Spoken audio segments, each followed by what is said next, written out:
So hi friends, present అయితే నేను Vijayawada bus స్టాండ్లో ఉన్నాను. ఇదైతే నా ఫస్ట్ వ్లాగ్ అనమాట, విజయవాడ నుంచి బయటికి వెళ్ళి చేయడం అయితే. సో నేనైతే మన ఫస్ట్ వ్లాగ్ అనేది బయటికి విశాఖపట్నం చేస్తున్నాను అనమాట. విజయవాడ నుంచి విశాఖపట్నం బస్ జర్నీ అనేది. సో బస్ ఎక్కాక మనం మోర్ డీటెయిల్స్ అనేది మాట్లాడుకుందాం. సో ఇంకా overall night bus stand view అయితే చూడొచ్చు, అద్దరిపోయింది, మామూలుగా లేదు. మనకి వైజాగ్ వెళ్ళే బస్సులు అయితే 6, 7, 8 ప్లాట్ఫామ్స్లో అయితే ఉంటాయన్నమాట. జనాలు అయితే వాళ్ళు చాలా అంటే చాలా గట్టిగా ఉన్నారు. నేను వచ్చేపాటికి 11కి అయితే బస్ స్టాండ్కి వచ్చానమాట. క్రౌడ్ చూడొచ్చు, చాలా ఎక్కువ మంది ఉన్నారు. ఎందుకంటే ఫెస్టివల్ సీజన్ కదా, తమ సొంత ఊర్లకి వెళ్ళాలి అని చెప్పేసి ఎంతమంది ఉన్నారు చూడండి. నాకైతే పిచ్చెక్కిపోయింది, నేనైతే ఖాళీగా ఉండిద్ది అనుకున్నాను. కాకపోతే నెక్స్ట్ లెవెల్ క్రౌడ్లో అయితే ఉన్నారనమాట. జనాలు అయితే చాలా ఫుల్గా ఉన్నారు.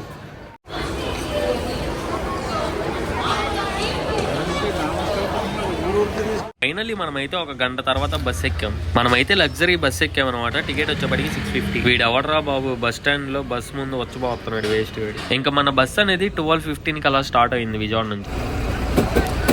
బస్ స్టాండ్ నైట్ విజువల్స్ మాత్రం కేక పుట్టించింది అసలు, చూడండి నెక్స్ట్ లెవెల్లో ఉంది. సో మనమైతే విజయవాడ నుంచి వైజాగ్కి వెళ్తున్నాం కాబట్టి డిస్టెన్స్ వచ్చేపాటికి 350 కిలోమీటర్స్ అనమాట. మన బస్సు అయితే 12:20కి అలా స్టార్ట్ అయింది. వెళ్ళేపాటికి ఎంతసేపు అయిందో చూద్దాం. ఇప్పుడు మనం ఎక్కిన బస్సు అయితే డైరెక్ట్ వైజాగ్ అనమాట, మధ్యలో కాగదు. మనమైతే ఇప్పుడే టోల్ గేట్ దాటాం.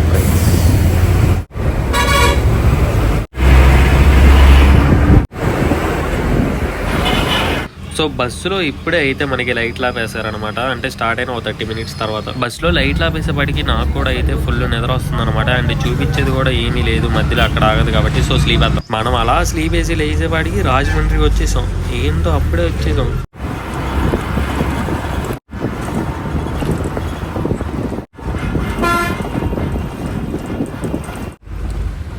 ఇదైతే మనకి రాజమండ్రి బ్రిడ్జ్ అనమాట. బస్ అయితే మంచి గట్టిగానే స్పీడ్ లాగేస్తున్నాడు చూడండి.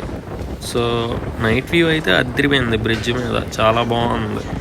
మనకి ఈ రాజమండ్రి అనేది విజయవాడ టు విశాఖపట్నంకి మధ్యలో అయితే ఉంటుందన్నమాట. సో రాజమండ్రి దాకా వచ్చామంటే ఆల్మోస్ట్ అయితే మనం సగం డిస్టెన్స్ అనేది వచ్చామని చెప్పుకోవచ్చు.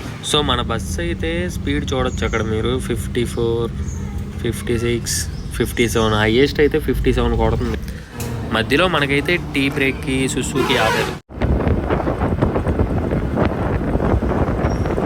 సో ఫైనల్లీ అయితే మనం విశాఖపట్నం దగ్గరకు వచ్చేసాం అనమాట. ఇక్కడ కరువు చూసుకోవచ్చు కదా, ఇంకా ఇది వచ్చిందంటే ఆల్మోస్ట్ అయితే మనం విశాఖపట్నంకి దగ్గరగా వచ్చేసాం. ఇంకా లోపలికి ఊర్లోకి ఎంటర్ అవ్వాల్సి ఉంటుంది అంతే.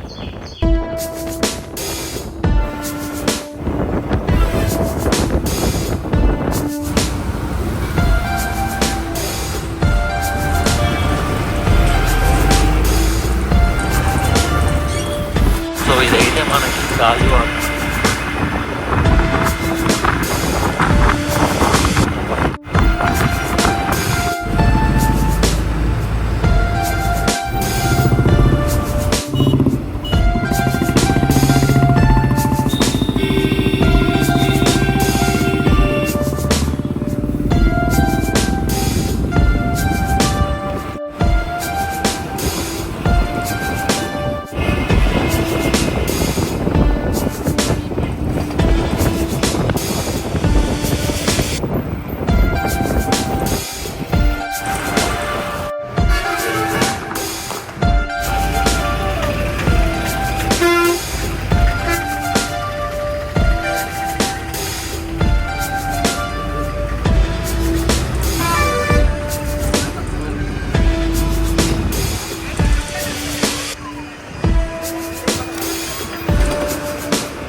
ఫైనల్లీ నాకైతే విశాఖపట్నంలో దిగడానికి టోటల్ 7 అవర్స్ పట్టింది. సో ఇంకా విశాఖపట్నం లోపల బస్ స్టాండ్ అనేది అసలు ఎలా ఉంటుందో, అదైతే రిజర్వేషన్ కౌంటర్ అనుకుంటా. సో జనాలు అయితే ఎక్కడ కూడా గట్టిగానే ఉన్నారు. సో ఇప్పుడైతే మనం బస్ స్టాండ్ మొత్తం ఒక లుక్ వేద్దాం, అసలు ఎలా ఉంటుందా, ఎన్ని ప్లాట్ఫామ్లు ఉంటాయో అని చెప్పేసి. సో నేనైతే 25 అనుకుంటున్నా. సో చూద్దాం ఎన్ని ఉంటాయో మరి. జనాలు చూడండి గట్టిగానే ఉన్నారు, షాపులు బాగానే ఉన్నాయి. బాగుంది. బస్ స్టాండ్ అయితే నాకు బాగానే అనిపించింది. సో టోటల్గా అయితే నేను అనుకున్నట్టే విశాఖపట్నంకి 25 ప్లాట్ఫామ్స్ అయితే ఉన్నాయన్నమాట. ఇంకా బయట నుంచి ఓవరాల్ బస్ స్టాండ్ వ్యూ అయితే ఇదన్నమాట. బాయ్ Visakhapatnam bus stand. Vijayawada bus స్టాండ్లో అలా బస్సు ఎక్కాను కొద్దిసేపు వీడియో షూట్ చేశాను. ఈలోపే తెలియకుండా నిద్రపోయాను. సర్లే నిద్రపోయా కదా అని చెప్పేసి లెగిస్తే రాజమండ్రి వచ్చేసాను. సర్లే రాజమండ్రి వచ్చేసాం, ఇప్పుడన్నా మేలుకుందాం అనుకుంటే మళ్ళీ 10 నిమిషాలు షూట్ చేశాను, మళ్ళీ నిద్రపోయాను.